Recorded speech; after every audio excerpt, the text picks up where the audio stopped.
Cabinet വാർത്തകൾ നിങ്ങൾക്കായി അവതരിപ്പിക്കുന്നത് Caritas hospital, Kottayam. Caritas hospital, best health care providers in central Travancore. നമസ്കാരം, ഞാൻ ശാലിനി. പ്രധാന വാർത്തകൾ. പാമ്പാടി മുണ്ടരിക്കുന്ന കുടിവെള്ള പദ്ധതി പ്രതിസന്ധിയിൽ. പദ്ധതിയുടെ കുളത്തിന്റെ പ്രദേശത്ത് മാലിന്യം തള്ളുന്നു. മോട്ടോർ പമ്പിന്റെ പൈപ്പ് മുറിച്ചു, വൈദ്യുതിയും വിച്ഛേദിച്ചു. കാഞ്ഞിരപ്പള്ളി ബൈപ്പാസിന് വീണ്ടും ജീവൻ. ആലപ്പുഴ തെരുവത്ത് കൺസ്ട്രക്ഷൻ കമ്പനി പുതിയ കരാറുകാർ. സർവേ തുടങ്ങി. അയർക്കുന്നം ടാപ്പുഴ ഭാഗത്ത് തെരുവുനായ ശല്യം. 8 വയസ്സുകാരന് കടിയേറ്റു. നായ കടിച്ചത് ശരീരത്ത് 26 ഇടങ്ങളിൽ. തിരിഞ്ഞു നോക്കാതെ പഞ്ചായത്ത് അധികൃതർ. ഏലക്കായ്ക്ക് ഇത് സുവർണകാലം. കിലോയ്ക്ക് 2850 രൂപ. ഉൽപാദനം കുറവ്. വാർത്തകൾ വിശദമായി. പാമ്പാടി പഞ്ചായത്തിലെ മുണ്ടരിക്കുന്ന കുടിവെള്ള പദ്ധതിയുടെ പ്രവർത്തനം പ്രതിസന്ധിയിൽ. 150ഓളം കുടുംബങ്ങൾ ആശ്രയിക്കുന്ന കുടിവെള്ള പദ്ധതിയുടെ മോട്ടോർ പമ്പിന്റെ പൈപ്പുകൾ മുറിച്ചു മാറ്റുകയും വൈദ്യുതി വിച്ഛേദിക്കുകയും ചെയ്തു. പദ്ധതി പ്രദേശത്തെ ഉമ്മൻചാണ്ടി നഗറിലെ ജനങ്ങളാണ് ഏറെ പാടുപെടുന്നത്. പാമ്പാടി പഞ്ചായത്ത് മുണ്ടരിക്കുന്ന കുടിവെള്ള പദ്ധതിയുടെ പ്രവർത്തനം പ്രതിസന്ധിയിൽ. പഞ്ചായത്തിലെ 1-ാം വാർഡിലാണ് കുടിവെള്ള പദ്ധതി. മുണ്ടരിക്കുന്ന അശോക് നഗർ, ഉമ്മൻചാണ്ടി നഗർ തുടങ്ങിയ സ്ഥലങ്ങളിലെ 150ഓളം കുടുംബങ്ങളുടെ ആശ്രയമാണ് മുണ്ടരിക്കുന്ന കുടിവെള്ള പദ്ധതി. 2000-ലാണ് കുടിവെള്ള പദ്ധതി ആരംഭിച്ചത്. അന്ന് കെ മാണി നൽകിയ 1 സെന്റ് സ്ഥലത്ത് കുളം നിർമ്മിച്ചാണ് പദ്ധതിക്ക് ആവശ്യമായ വെള്ളം എടുത്തിരുന്നത്. എന്നാൽ കടുത്ത വേനലിൽ ഈ കുളത്തിലെ വെള്ളം തികയാതെ വന്നു.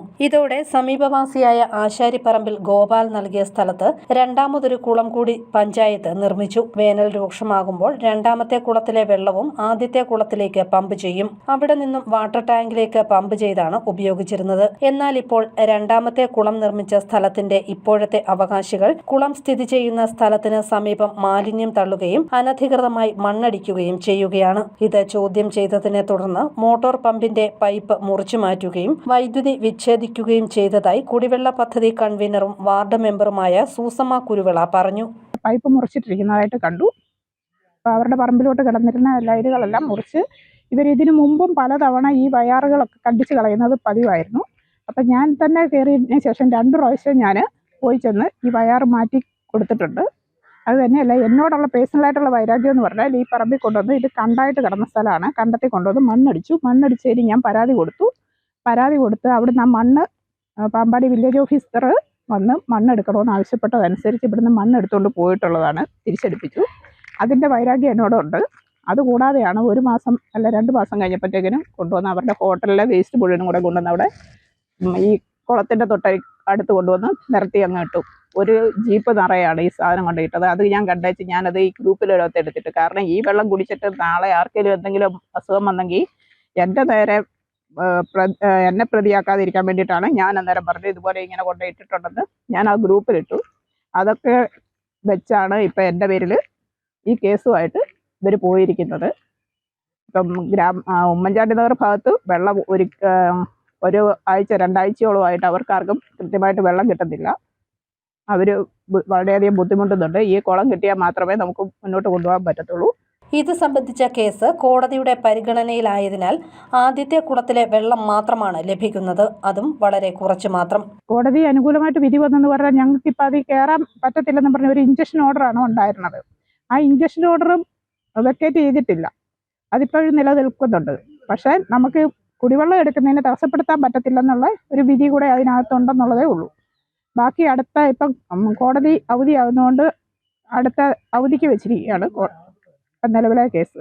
ഉപയോഗിക്കുന്ന കുളം തുടർന്നും ഉപയോഗിക്കാമെന്ന് കോടതി അഭിപ്രായപ്പെട്ടതായും നാട്ടുകാർ പറയുന്നു. ഈ പ്രദേശത്തെ ഏറ്റവും ഉയർന്ന സ്ഥലമായ ഉമ്മൻചാണ്ടി നഗറിലാണ് വെള്ളക്ഷാമം ഏറ്റവും അധികം ഉള്ളതെന്നും വീട്ടമ്മമാർ പറഞ്ഞു. ഞങ്ങൾക്ക് ഇപ്പം കുടിവെള്ളം എന്ന് പറയുന്ന ഈ ഉമ്മൻചാണ്ടി നഗറിലോട്ട് ഒരു തുള്ളി വെള്ളം പോലും ഞങ്ങൾക്ക് വരുന്നില്ല. പ്രാഥമിക ആവശ്യത്തിന് പോലും വെള്ളം കിട്ടുന്നില്ല. ആവശ്യത്തിനുള്ള വെള്ളം കിട്ടുന്നില്ല. കഞ്ഞി വെക്കണമെങ്കിൽ വെള്ളത്തിന് എല്ലാം പോകണം. ഈ ദിവസം കേസിന്റെ വീതി വന്നിട്ടുണ്ട്. ഇത്ര നാൾ ഉപയോഗിച്ചുകൊണ്ടിരിക്കുന്ന വെള്ളം തടസ്സപ്പെടുത്താൻ പറ്റത്തില്ല എന്ന് പറഞ്ഞുകൊണ്ട് ഇത്ര നാളൊന്നും ഇതിൽ അവരുടെ സ്വന്തമായിട്ട് കുളമാണെന്ന് പറഞ്ഞുകൊണ്ടാണ് ഇത് ഇപ്പം പാമ്പാടി ബ്ലോക്കിന്റെ ഇതെടുത്തപ്പോഴത്തേന് 2 കുളവും ടാങ്കും എല്ലാം ബ്ലോക്ക് അനുവദിച്ചിരിക്കുന്ന ഇതാണ്. ഈ കുളം കളക്ടർ കിട്ടിയിട്ടില്ല. അതിന്റെ AO സാക്ഷ്യപ്പെടുത്തിയ സ്കെച്ചാണ് ഇത്. 10-15 വർഷമായി അവിടെ താമസിക്കാൻ. നേരത്തെ വെള്ളം കൊണ്ടായിരുന്നു. ഇപ്പം തീർത്തും മടുപ്പാണ്. കിട്ടുന്നില്ല. വെള്ളം കിട്ടാതെ ആയതുകൊണ്ട് വലിയ പാടാണ് കാര്യങ്ങളൊക്കെ പോകാനായിട്ട്. ഈ വെള്ളം കൊണ്ടാണ് നമ്മൾ കുളിക്ക് കഞ്ഞിയുടെ പരിപാടി എല്ലാ പരിപാടിയും ഇതുകൊണ്ടാണ് ചെയ്യുന്നത്. ചെയ്തുകൊണ്ടിരിക്കുന്നു. ഇതിപ്പോൾ തീർത്തും ഒരു ബുദ്ധിമുട്ടായിട്ട് നമുക്ക് വന്നിരിക്കുക. അതിന് പ്രത്യേകമായിട്ടൊരു കാര്യങ്ങൾ എന്തെങ്കിലും പെട്ടെന്ന് ചെയ്തു തരണം. അത് നമുക്ക് ഒരു രീതിയിലും നമ്മുടെ ഈ പറഞ്ഞ പോലെ അമ്മ പറഞ്ഞ പോലെ പ്രാഥമിക ആവശ്യങ്ങൾക്കോ ബാക്കിയുള്ളൊന്നും നമുക്ക് തികയാൻ പറ്റുന്നില്ല. വഴി സൗകര്യമുള്ള വീട്ടുകാർ ടാങ്കർ ലോറിയിൽ വെള്ളം എത്തിക്കുകയാണ്. ഇതിനും കഴിയാത്തവർക്ക് പൈപ്പ് വെള്ളം മാത്രമാണ് ആശ്രയം. News bureau, Pampady. കാഞ്ഞിരപ്പള്ളി ബൈപ്പാസിന്റെ നിർമ്മാണ നടപടികൾ പുനരാരംഭിച്ചു. പുതിയ കരാറുകാരൻ നിർമ്മാണം ഏറ്റെടുത്തതോടെ സർവേ നടപടികൾ പുരോഗമിക്കുന്നു. കാഞ്ഞിരപ്പള്ളിക്കാരുടെ സ്വപ്നങ്ങൾക്ക് നിറം പകർന്ന് കാഞ്ഞിരപ്പള്ളി ബൈപ്പാസിന്റെ നിർമ്മാണം പുനരാരംഭിച്ചു. ആലപ്പുഴ കേന്ദ്രമായുള്ള തെരുവത്ത് കൺസ്ട്രക്ഷൻ കമ്പനി പുതുതായി നിർമ്മാണ കരാർ ഏറ്റെടുത്തു. ഇതിന്റെ ഭാഗമായി സർവേ നടപടികൾ തുടങ്ങി. നിർമ്മാണ പ്രവർത്തനങ്ങൾക്കുള്ള സാധനങ്ങൾ സൂക്ഷിക്കുന്ന യാർഡ് കാഞ്ഞിരപ്പള്ളിയിലാണ്. കോൺക്രീറ്റ് മിശ്രിതങ്ങൾ ഉൾപ്പെടെയുള്ളവ പരിശോധിക്കുന്നതിനുള്ള ലാബ്, ഓഫീസ്, തൊഴിലാളികളുടെ താമസ സ്ഥലം, യന്ത്രങ്ങളും ഉപകരണങ്ങളും സൂക്ഷിക്കാനുള്ള സൗകര്യം എന്നിവ ഇവിടെയുണ്ടാവും. കഴിഞ്ഞ 2 ആഴ്ചയായി സർവേ നടപടികൾ നടന്നുവരികയാണ്. കേരള റോഡ്സ് ആൻഡ് ബ്രിഡ്ജസ് കോർപ്പറേഷനാണ് നിർമ്മാണ ചുമതല. 2024 ഫെബ്രുവരി മാസത്തിലാണ് ബൈപ്പാസിന്റെ പണി ആരംഭിച്ചത്. 1 വർഷത്തിനുള്ളിൽ പണി പൂർത്തിയാക്കണമെന്ന കരാർ കമ്പനിയായ ഗുജറാത്തിലെ ബാക്ക്ബോൺ കമ്പനി പാലിക്കാതെ വന്നതോടെയാണ് നിർമ്മാണ ജോലികളിൽ നിന്നും അവരെ ഒഴിവാക്കിയത്. 78.69 കോടി രൂപയാണ് ബൈപ്പാസിനായി കിഫ്ബി അനുവദിച്ചത്. സ്ഥലം ഏറ്റെടുക്കുന്നതിനായി 24,76,00,000 രൂപ ചെലവഴിച്ചു. ദേശീയപാതയിൽ കുരിശങ്കൽ ജംഗ്ഷന് സമീപം പഞ്ചായത്ത് ഓഫീസ് പടിക്കൽ നിന്ന് ആരംഭിച്ച് മണിമല റോഡിനും ചിറ്റാർ പുഴയുടെ മുകളിലൂടെ മേൽപ്പാലം പണിത് കാഞ്ഞിരപ്പള്ളി ടൗൺ ഹാളിന്റെ വശത്തുകൂടി ദേശീയപാതയിൽ പൂതക്കുഴി ഫാബിസ് ഓഡിറ്റോറിയത്തിന് സമീപം എത്തുന്നതാണ് ബൈപ്പാസ്. 1.65 കിലോമീറ്റർ ദൂരമാണ് ബൈപ്പാസിനുള്ളത്. മേൽപ്പാലം പണിയുന്നതിനുള്ള പില്ലറുകളുടെ നിർമ്മാണവും ആരംഭിച്ചിരുന്നു. News bureau, Kanjirappally. അയർക്കുന്നം ആറുമാനൂർ ടാപ്പുഴ ഭാഗത്ത് തെരുവനായ ശല്യം രൂക്ഷമായി. തെരുവനായയുടെ ആക്രമണത്തിൽ 8 വയസ്സുകാരന് മുഖത്തും കൺപോളയിലും ശരീരമാസകലവും 26ഓളം കടിയേറ്റു. പഞ്ചായത്തിൽ പരാതിപ്പെട്ടിട്ടും അധികൃതർ തിരിഞ്ഞു നോക്കുന്നില്ലെന്ന് ആക്ഷേപം. അയർക്കുന്നം പഞ്ചായത്തിലെ ആറുമാനൂർ ടാപ്പുഴ ഭാഗത്ത് തെരുവുനായ്ക്കളുടെ ശല്യം രൂക്ഷമായി. 8 വയസ്സുകാരനെ തെരുവുനായ കടിച്ചു. മുഖത്തും കൈയിലും ദേഹത്തും ആസകലുമായി 26ഓളം കടികളാണ് കുട്ടിക്ക് ഏൽക്കേണ്ടി വന്നത്. ആറുമാനൂർ ടാപ്പുഴ ഭാഗത്ത് വാടകയ്ക്ക് താമസിക്കുന്ന തെക്കേ തൊട്ടിയിൽ പരേതനായ അഖിലിന്റെയും ആതിരിയുടെയും മകൻ അഭിനവ് കൃഷ്ണയ്ക്കാണ് തെരുവുനായയുടെ കടി ഏൽക്കേണ്ടി വന്നത്. അവന് അവിടെ കൂട്ടുകാരുണ്ട് 2 പേര്. അപ്പൊ അവരോടെ ആണെങ്കിൽ അവിടെ നമ്മുടെ ഈ വീടിന്റെ തൊട്ടടുത്ത് തന്നെ കളിക്കാൻ വേണ്ടി പോയതാണ്. പോയി കഴിഞ്ഞ് കുറച്ച് കഴിഞ്ഞപ്പോൾ തന്നെ അവിടെയുള്ള ഒരു ചേച്ചി കുഞ്ഞിനെ കൂട്ടിക്കൊണ്ട് വന്നത്. വന്ന് കുഞ്ഞ് വരുന്ന വഴി തന്നെ ഞങ്ങൾ നോക്കുമ്പോൾ തന്നെ ഫുള്ള് ബ്ലഡായിരുന്നു കയ്യിലും മുഖത്തുമായിട്ട്. പിന്നെ അപ്പം തന്നെ ഞങ്ങൾ ഓട്ടോ വിളിച്ചിട്ട് അവിടെ കൊണ്ടുപോയിരുന്നു. നേരെ ഏറ്റുമാനൂർ ആശുപത്രിയിലാണ് പോയത്. അവിടെ ചെന്ന് കൈക്ക് 2 TT എടുത്തു. TT എടുത്ത് നേരെ അവർ മെഡിക്കൽ കോളേജിലേക്ക് പോയി. പിന്നെ അവിടെ ചെന്ന് മുറിവിന് ചുറ്റും ഇഞ്ചക്ഷൻ എടുക്കുമായിരുന്നു. ഓരോ മുറിവിന് 26ഓളം ഇഞ്ചക്ഷൻ അപ്പം തന്നെ എടുത്തു. മുഖത്തും കൺപോളകളിലും അടക്കം കടിയേറ്റു. തുടർന്ന് കോട്ടയം മെഡിക്കൽ കോളേജ് ആശുപത്രിയിൽ ചികിത്സ തേടി. സൈക്കിൾ ചവിട്ടുന്നതിനിടെയാണ് അഭിനവിന് തെരുവുനായുടെ കടിയേറ്റത്. ദേഹമാസകലം മുറിവേറ്റ് ചോരയിൽ കുളിച്ചു കിടന്ന കുട്ടിയുടെ കരച്ചിൽ കേട്ടെത്തിയ അയൽവാസിയായ സ്ത്രീയാണ് തെരുവുനായെ ഓടിച്ച ശേഷം കുട്ടിയെ രക്ഷപ്പെടുത്തിയത്. ഏറ്റുമാനൂർ കുടുംബാരോഗ്യ കേന്ദ്രത്തിൽ എത്തിച്ച് പ്രാഥമിക ചികിത്സ തേടിയ ശേഷമാണ് മെഡിക്കൽ കോളേജിൽ ചികിത്സയ്ക്കായി കൊണ്ടുപോയത്. നിർധന കുടുംബത്തിലെ കുട്ടിയുടെ ചികിത്സാ ചെലവ് സർക്കാർ ഏറ്റെടുക്കണമെന്ന ആവശ്യം ഉയർന്നിട്ടുണ്ട്. കുട്ടിയെ കടിച്ച തെരുവുനായ ഇപ്പോഴും പ്രദേശത്ത് കറങ്ങി നടക്കുന്നത് കൂടുതൽ ഭീതി ഉണ്ടാക്കുന്നുണ്ടെന്ന് മാതാവ് പറഞ്ഞു. തെരുവുനായയുടെ ശല്യം സംബന്ധിച്ച് അയർക്കുന്നം പഞ്ചായത്തിൽ പരാതിപ്പെട്ടിട്ടും കാര്യമായ നടപടി ഉണ്ടായില്ലെന്നും ആക്ഷേപം ഉയർന്നു കഴിഞ്ഞു. അയർക്കുന്നം ഗവൺമെന്റ് LP സ്കൂളിലെ 3ാം ക്ലാസ് വിദ്യാർത്ഥിയാണ് അഭിനവ് കൃഷ്ണ. News bureau, Pampady. സുഗന്ധവ്യഞ്ജനങ്ങളുടെ റാണിയായ ഏലക്കായ്ക്ക് വിപണിയിൽ വില കുതിച്ചു കയറുന്നു. എന്നാൽ ഉൽപാദനം കുറഞ്ഞ സമയത്തെ വിലക്കയറ്റം കർഷകർക്ക് പ്രയോജനപ്പെടുന്നില്ല. കിലോയ്ക്ക് 2850 രൂപയാണ് നിലവിലെ വില.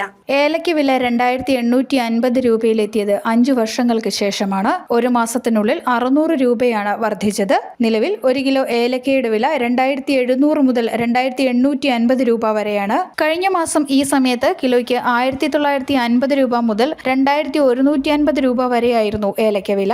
ഗ്വാട്ടിമാലയിൽ നിന്നുള്ള ഏലക്ക ഇറക്കുമതി കുറഞ്ഞതും ഇസ്രയേൽ ഇറാൻ യുദ്ധത്തിന്റെ തീവ്രത കുറഞ്ഞതുമാണ് വ്യാപാര രംഗം കൂടുതൽ സജീവമായതും ഇപ്പോഴത്തെ വില വർധനവുണ്ടായതും. വില ഇനിയും ഉയരാനിടയുണ്ടെങ്കിലും ഉൽപാദനം കുറഞ്ഞ സമയത്തെ വില വർധന കർഷകന് ഒരു വിധത്തിലും പ്രയോജനപ്പെടുന്നില്ല. കടുത്ത വേനലിലും കൃത്യമായ പരിപാലനവും വെള്ളം നനയ്ക്കലും നടത്തുന്നതുകൊണ്ടാണ് ചെടികൾ ഉണങ്ങാതെ സംരക്ഷിക്കാൻ കഴിയുന്നത്. എന്നാൽ ഈ സമയത്ത് ഉൽപാദനവും വളരെ കുറവാണ്. പുതിയ ശരങ്ങൾ പൊട്ടിവന്ന് അവയിൽ പൂവിട്ട് ചെറിയ കായ്കൾ പിടിച്ചു തുടങ്ങിയ സമയമാണിത്. കാലാവസ്ഥാ വ്യതിയാനവും ഉയർന്ന ഉൽപാദന ചെലവും വിലയിലെ സ്ഥിരതയില്ലായ്മയും എന്നും കർഷകർക്ക് വെല്ലുവിളിയാണ്. 2020 ഏലക്കയ്ക്ക് ചരിത്രത്തിലെ ഏറ്റവും ഉയർന്ന വിലയായ 7000 രൂപയിലെത്തിയിരുന്നു. എന്നാൽ പിന്നീട് ഇങ്ങോട്ട് വിലയിടിവിന്റെ വർഷങ്ങളായിരുന്നു. 2020 ശേഷം ഏറ്റവും ഉയർന്ന വിലയാണ് ഇപ്പോൾ ലഭിക്കുന്നത്. ഏലത്തിന് താങ്ങുവില നിശ്ചയിച്ച് വിലയിലെ അനിശ്ചിതത്വം ഒഴിവാക്കുന്നതിന് സ്പൈസസ് ബോർഡും സംസ്ഥാന സർക്കാരും നടപടി സ്വീകരിക്കണമെന്ന കർഷകരുടെ ആവശ്യം കാലം ഇത്രയായിട്ടും ഇനിയും തീരുമാനമാകാത്ത സമസ്യയാണ്. News desk Ponkunnam. ഇന്നലെ വൈകിട്ടുണ്ടായ വേനൽ മഴയിലും കാറ്റിലും പാമ്പാടിയിൽ നാശനഷ്ടം. കുറ്റിക്കൽ ഭാഗത്ത് 2 വീടിന്റെ ആസ്ബറ്റോസ് ഷീറ്റുകൾ പൊട്ടിപ്പറന്നുപോയി. മഴവെള്ളം വീണ് വീട്ടിലെ TV അടക്കം സാധനങ്ങൾ നശിച്ചു. ഇന്നലെ വൈകിട്ട് പെയ്ത വേനൽ മഴയും വീശിയടിച്ച കാറ്റും പാമ്പാടിയിൽ നാശം വിതച്ചു. കുറ്റിക്കൽ വള്ളിക്കുന്നിൽ യോഹന്നാന്റെ വീട്ടിലാണ് നാശനഷ്ടം ഉണ്ടായത്. വീടിന്റെ മുൻവശത്തുണ്ടായിരുന്ന ആസ്ബറ്റോസ് പൊട്ടിപ്പോകുകയും പറന്നുപോകുകയും ചെയ്തു. ഇന്നലെ വൈകിട്ട് 6 മണിയോടെയായിരുന്നു സംഭവം. കനത്ത മഴയിൽ വെള്ളം വീണ് ഫാനും TVയും അടക്കം കേടുപാടായി തീരുകയും ചെയ്തു. കൂലിപ്പണിക്കാരനാണ് യോഹന്നാൻ. ഇന്നലെ 4 മണിക്ക് അടിച്ച കാറ്റാണ്. ഒരു കാറ്റ് വരികയും വീടിൻ്റെ അടിക്കുകയും വീട് പൂർണ്ണമായ സീറ്റെല്ലാം തകർന്നു പോവുകയായിരുന്നു. വളരെ ബഹുമാനപ്പെട്ട ഞങ്ങളുടെ പ്രസിഡന്റ് ഓടി വന്ന് എല്ലാ കാര്യങ്ങളും സെറ്റപ്പ് ചെയ്ത് തരാമെന്ന് പറഞ്ഞിട്ട് പോയി. അദ്ദേഹത്തിന് 100 നന്ദി. ഈ സമയത്ത് വീട്ടിലാരൊക്കെ ഉണ്ടായിരുന്നു? ഈ സമയത്ത് എൻ്റെ ഭാര്യ, എൻ്റെ കുഞ്ഞുങ്ങൾ, മക്കൾ 2 പേര്. ഞങ്ങൾ ഓടി അടുക്കളക്കകത്ത് കയറി നിൽക്കുകയായിരുന്നു പേടിച്ചിട്ട്. വീടിനകം നിറച്ചും വെള്ളവുമായിരുന്നു. വെള്ളം തൊട്ടിക്ക് കോരി കളയായിരുന്നു. അതിനകത്ത് ഒത്തിരി കസേരകളും മേജകളും എല്ലാം പോയി. കട്ടിലും എല്ലാം നനഞ്ഞ് ആപ്പാടെ എല്ലാം പ്രയാസത്തിലാണ്. പഞ്ചായത്ത് പ്രസിഡന്റും വാർഡ് മെമ്പറുമായ അഡ്വക്കേറ്റ് സിജു കെ ഐസക് ഇന്നലെ രാത്രി തന്നെ യോഹന്നാന്റെ വീട്ടിലെത്തിയിരുന്നു. വില്ലേജ് ഓഫീസറുമായി ബന്ധപ്പെട്ട് നാശനഷ്ടത്തിന് കണക്കെടുക്കാൻ നിർദ്ദേശിച്ചിട്ടുണ്ട്. കൂടാതെ പുതിയ ആസ്ബറ്റോസ് ഷീറ്റ് മാറ്റിയിടുന്നതിനുള്ള കാര്യങ്ങളും ചെയ്തു വരികയാണ്. News bureau, Pampady. പാലാ നഗരത്തിൽ ABC കേബിളിന് തീപിടിച്ചു. ഫയർഫോഴ്സ് സംഘം സ്ഥലത്തെത്തി തീയണച്ചു. പാലാ നഗരഹൃദയത്തിൽ കുരിശുപള്ളിക്ക് സമീപം ABC കേബിളിൽ തീപിടുത്തം. ഇന്ന് ഉച്ചയ്ക്ക് 2 മണിയോടെയാണ് തീപിടുത്തം ഉണ്ടായത്. സമീപത്തെ വ്യാപാരികൾ അറിയിച്ചതിനെ തുടർന്ന് ഫയർഫോഴ്സ് എത്തി തീ അണയ്ക്കുകയായിരുന്നു. തീപിടുത്തം പറഞ്ഞ് ധാരാളം ജനങ്ങളും എത്തിയിരുന്നു. പോസ്റ്റിന് സമീപത്തുണ്ടായിരുന്ന കേബിളുകൾക്കും തീപിടുത്തത്തിൽ കേടുപാടുകൾ ഉണ്ടായിട്ടുണ്ട്. പാലാ നഗരത്തിലെ വിവിധ ഭാഗങ്ങളിൽ മുൻപും ABC കേബിളുകളിൽ തീപിടുത്തം ഉണ്ടായിട്ടുണ്ട്. കേബിളിന്റെ നിലവാരമില്ലായ്മ ഇത്തരം അവസരങ്ങളിൽ ചോദ്യം ചെയ്യപ്പെടുന്നുണ്ട്. News bureau, Pala. പാലാ പുലിയന്നൂരിൽ കുടിവെള്ളക്ഷാമം രൂക്ഷമായി. 4 കുടിവെള്ള പദ്ധതികൾ നിലവിലുണ്ടെങ്കിലും ഒന്നിലും വെള്ളം എത്തുന്നില്ല. കുടിവെള്ളം ഇല്ലാതെ വലഞ്ഞ് പുലിയന്നൂർ നിവാസികൾ. അള്ളുങ്കൽ, പമ്പ, ജീവൻധാര, ശ്രീകുരമ്പക്കാവ് എന്നീ 4 ജലനിധി കുടിവെള്ള പദ്ധതികളാണ് നിലവിലുള്ളത്. ഇതിൽ അള്ളുങ്കൽ ജലനിധി പദ്ധതിയാണ് പൂർണ്ണമായും കുടിവെള്ളം കിട്ടാത്തത്. കിണറ്റിൽ വെള്ളമില്ലാത്തതിനാൽ പമ്പിംഗ് നിർത്തിവെച്ചിരിക്കുകയാണ്. പമ്പ കുടിവെള്ള പദ്ധതിയും വേനൽ കടുത്തതോടെ പമ്പിംഗ് നിർത്തേണ്ട അവസ്ഥയിലാണ്. വാട്ടർ അതോറിറ്റി വെള്ളവും കിട്ടാനില്ല. നിരന്തരമായ പൈപ്പ് പോടൽ മൂലം വാട്ടർ അതോറിറ്റിയുടെ ജലവിതരണവും കാര്യക്ഷമമല്ല. ആഴ്ചയിൽ 2 ദിവസം കിട്ടിയാൽ ഭാഗ്യം. ടാങ്കറിൽ വെള്ളം അടിക്കുക എന്നത് സാധാരണക്കാരെ കൊണ്ട് പ്രായോഗികവുമല്ല. പലരും പല നിരക്കാണ് ഈടാക്കുന്നത്. മുത്തോലി പഞ്ചായത്തിന്റെ ഭാഗത്തു നിന്നും എത്രയും പെട്ടെന്ന് തന്നെ നടപടികൾ ഉണ്ടാകുമെന്ന പ്രതീക്ഷയിലാണ് നാട്ടുകാർ. വാട്ടർ അതോറിറ്റിയുടെ പമ്പിംഗ് പൈപ്പും വിതരണ പൈപ്പും ഒരു കുഴിയിൽ ഇട്ടിരിക്കുന്ന പൈപ്പ് പൊട്ടുന്നതിന് കൂടുതൽ കാരണമാകുന്നുണ്ട്. News bureau, Pala. ചേർപ്പുങ്കൽ മാർസ്ലിവ മെഡിസിറ്റിയും ദ ഇൻസ്റ്റിറ്റ്യൂഷൻ ഓഫ് ഹോമിയോപത്സ് കേരളയും സംയുക്തമായി നടത്തുന്ന സൗജന്യ homoeopathy multi speciality mega medical camp May മാസം 3-ാം തീയതി നടക്കും. ത്വക്ക് രോഗങ്ങൾ, വാദം, തൈറോയിഡ്, അലർജി, ശ്വാസകോശ രോഗങ്ങൾ, പഠന പ്രശ്നങ്ങൾ, മാനസിക വൈകാരിക പെരുമാറ്റ പ്രശ്നങ്ങൾ, തലവേദന തുടങ്ങിയ വിവിധ വിഭാഗങ്ങളിലായി വിദഗ്ധ ഹോമിയോപ്പതി ഡോക്ടർമാരുടെ സേവനം ലഭിക്കും. പങ്കെടുക്കാൻ ആഗ്രഹിക്കുന്നവർ 28-ാം തീയതി വൈകുന്നേരം 5 മണിക്ക് മുമ്പായി പേര് രജിസ്റ്റർ ചെയ്യണം. ഫോൺ 8156-957133. പ്രധാന വാർത്തകൾ ഒരിക്കൽ കൂടി. പാമ്പാടി മുണ്ടരിക്കുന്ന കുടിവെള്ള പദ്ധതി പ്രതിസന്ധിയിൽ. പദ്ധതിയുടെ കുളത്തിന്റെ പ്രദേശത്ത് മാലിന്യം തള്ളുന്നു. മോട്ടോർ പമ്പിന്റെ പൈപ്പ് മുറിച്ചു. വൈദ്യുതിയും വിച്ഛേദിച്ചു. കാഞ്ഞിരപ്പള്ളി ബൈപ്പാസിന് വീണ്ടും ജീവൻ. ആലപ്പുഴ തെരുവത്ത് കൺസ്ട്രക്ഷൻ കമ്പനി പുതിയ കരാറുകാർ. സർവേ തുടങ്ങി. അയർക്കുന്നം ടാപ്പുഴ ഭാഗത്ത് തെരുവുനായ ശല്യം. 8 വയസ്സുകാരന് കടിയേറ്റു. നായ കടിച്ചത് ശരീരത്ത് 26 ഇടങ്ങളിൽ. തിരിഞ്ഞു നോക്കാതെ പഞ്ചായത്ത് അധികൃതർ. ഏലക്കായ്ക്ക് ഇത് സുവർണകാലം. കിലോയ്ക്ക് 2850 രൂപ. ഉൽപാദനം കുറവ്. ഈ ബുള്ളറ്റിൻ പൂർണ്ണമാകുന്നു. നമസ്കാരം.